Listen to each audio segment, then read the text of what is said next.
Assalamualaikum warahmatullahi wabarakatuh. Perkenalkan, nama saya Milinda Gustiana, mahasiswa Agribisnis Fakultas Pertanian Universitas Trunojoyo Madura.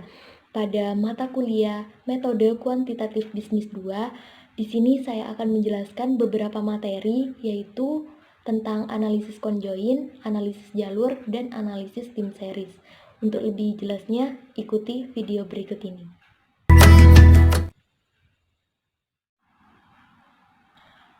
Pertama, kita akan membahas beberapa pengertian, yaitu analisis conjoin, analisis jalur, dan analisis tim series.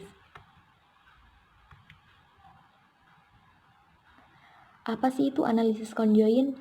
Analisis conjoin adalah sebuah teknik analisis yang dapat digunakan untuk menentukan tingkat kepentingan relatif berdasarkan persepsi pelanggan yang dibawa oleh suatu produk tertentu dan nilai kegunaan yang muncul dari atribut produk terkait. Jadi dalam analisis conjoin ini lebih difokuskan untuk menganalisis sebuah persepsi dari masing-masing individu, dan di dalam analisis conjoin ini nantinya akan ada beberapa atribut-atribut yang menjadi pokok poin atau poin penting di dalam analisis. Selanjutnya, analisis tim series. Analisis tim series adalah suatu metode kuantitatif untuk menentukan pola data masa lalu yang telah dikumpulkan secara teratur. Jadi, untuk analisis tim series di sini merupakan kayak data tahun lalu dengan tahun yang sekarang. Intinya di sini digunakan untuk menganalisis suatu metode, yaitu pada masa lampau. Kemudian, analisis jalur. Analisis jalur adalah suatu teknik untuk menganalisis hubungan sebab akibat yang terjadi pada regresi berganda jika variabel bebasnya mempengaruhi variabel tergantung tidak hanya secara langsung tetapi juga secara tidak langsung. Nah, artinya di dalam analisis jalur ini, analisisnya itu merupakan analisis kayak semacam sebab akibat, di mana nanti di sini ada beberapa variabel yang mempengaruhi.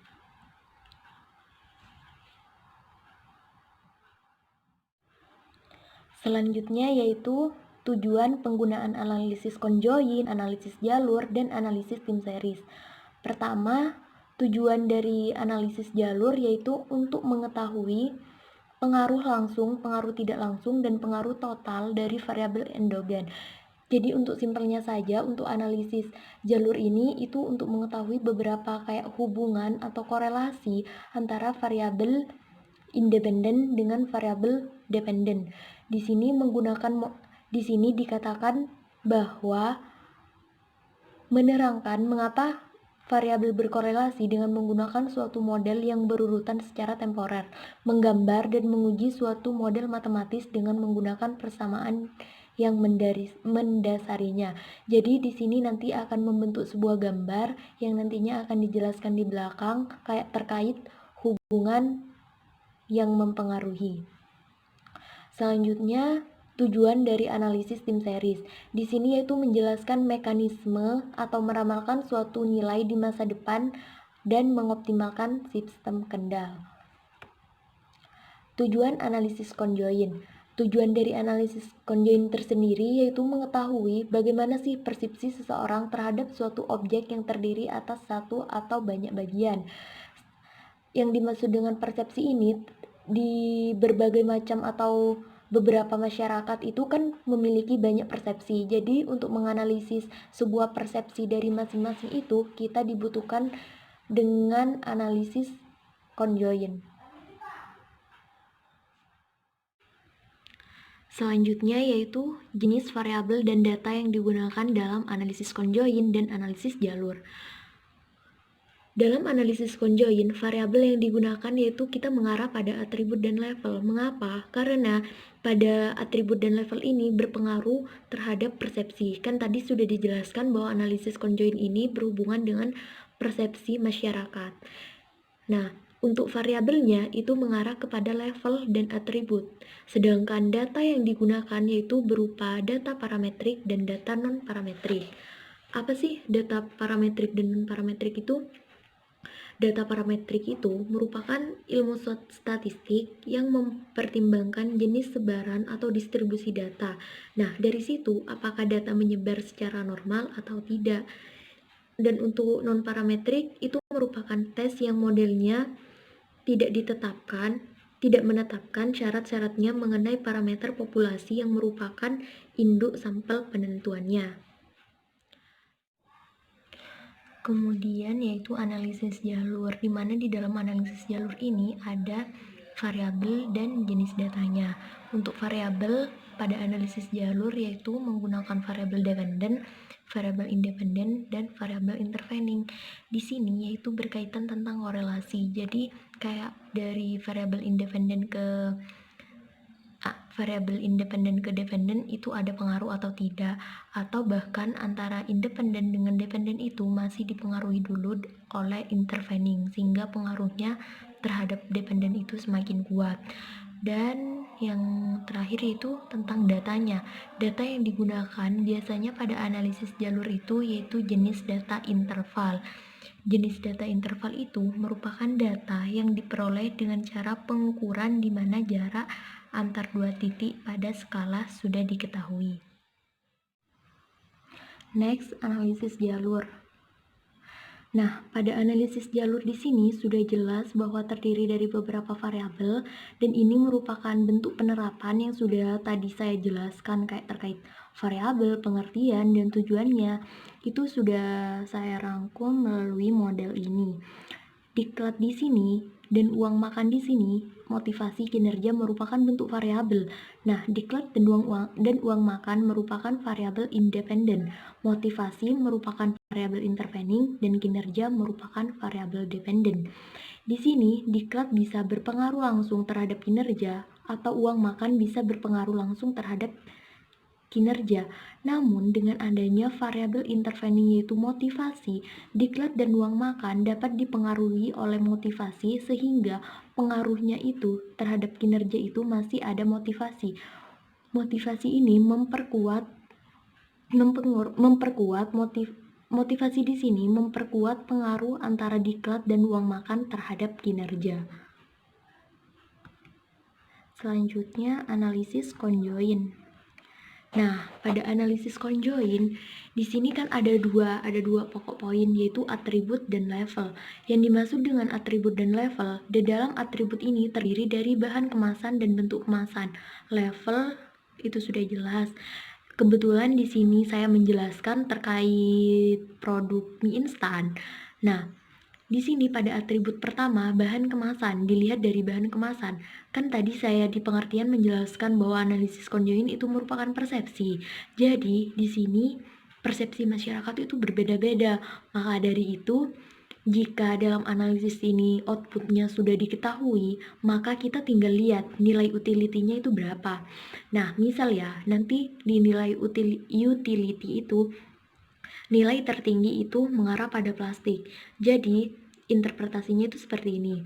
Bahan kemasan mie instan rata-rata masyarakat lebih cenderung memilih yang berbahan dasar plastik karena memiliki nilai utility bla bla bla daripada aluminium foil dan styrofoam foam. Begitu juga dengan bentuk kemasan. Nah, di sini apabila dari ketiga ini antara kotak, gelas, dan tabung lebih besar, misal lebih besar gelas, otomatis nilai interpretasinya itu seperti ini. Pada bentuk kemasan, rata-rata masyarakat itu lebih memilih dalam bentuk gelas karena hal ini didasari atas nilai utility sebesar berapa gitu. Jadi gelas itu merupakan bentuk kemasan yang disenangi oleh masyarakat daripada kotak dan tabung.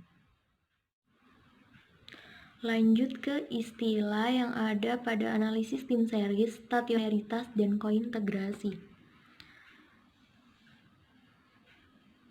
Istilah pada analisis stationaritas ada 4. Yang pertama random walk tanpa intercept, yang artinya akan mengalami rata-rata konstan pada awalnya namun nilai variansnya meningkat sejalan dengan bertambahnya waktu. Random walk dengan intercept tidak hanya variansnya yang tidak konstan, tetapi juga rata-ratanya meningkat sejalan dengan bertambahnya waktu. Dan untuk random walk dengan trend, menambahkan tren dengan modelnya. Misal modelnya sudah diketahui, sehingga model tersebut kan berubah. Tapi walaupun hasil variansnya di sini dikatakan konstan maupun nilai rata-ratanya berubah sepanjang waktu, sehingga modelnya masih belum stasioner. Kemudian random walk dengan intercept dan trend. Dengan adanya intercept pada model random walk trend akan mengakibatkan rata-rata dan variansnya tidak konstan. Selanjutnya yaitu istilah pada analisis tim series, di mana pada analisis tim series ada beberapa istilah. Yang pertama tren. Tren di sini suatu gerakan yang menunjukkan arah perkembangan kayak kecenderungan menarik atau menurun. Kemudian gerakan musiman atau suatu gerakan yang mempunyai pola tetap dari waktu ke waktu. Gerakan siklus adalah gerakan jangka panjang di sekitar garis tren. Lalu ini merupakan bentuk contohnya. Ada data stasioner, ada data tren, di mana pada data stasioner ini kita contohnya data penjualan mobil yang konstan. Untuk data tren itu merupakan peningkatan PDB Indonesia dari tahun ke tahun, itu merupakan contohnya. Dan untuk data musiman itu dikatakan musiman jika terjadi bila mana suatu deret dipengaruhi oleh faktor musiman, kayak semisal data produksi duren, kan itu merupakan salah satu contoh yang tidak langsung, atau pada produksi duren itu tidak selamanya berturut-turut tetapi bermusim. Kemudian data siklus. Data siklus ini terjadi bila data dipengaruhi oleh fluktuasi. Selanjutnya, istilah pada analisis kointegrasi. Di sini ada error kointegrasi, yaitu penyesuaian menuju keseimbangan jangka panjang. Dan error correction atau SCM adalah suatu teknik untuk mengoreksi ketidakseimbangan jangka pendek menuju pada keseimbangan jangka panjang. Dan trend, ekspor, dan inverse digunakan untuk menghilangkan variabel yang tidak stasioner tersebut sehingga menghasilkan residual yang stasioner. Tadi merupakan salah satu contoh atau pembahasan secara umum terkait analisis jalur, analisis conjoin, dan analisis tim series. Mohon maaf apabila dari penjelasan tersebut ada beberapa kata atau beberapa penjelasan yang kurang jelas.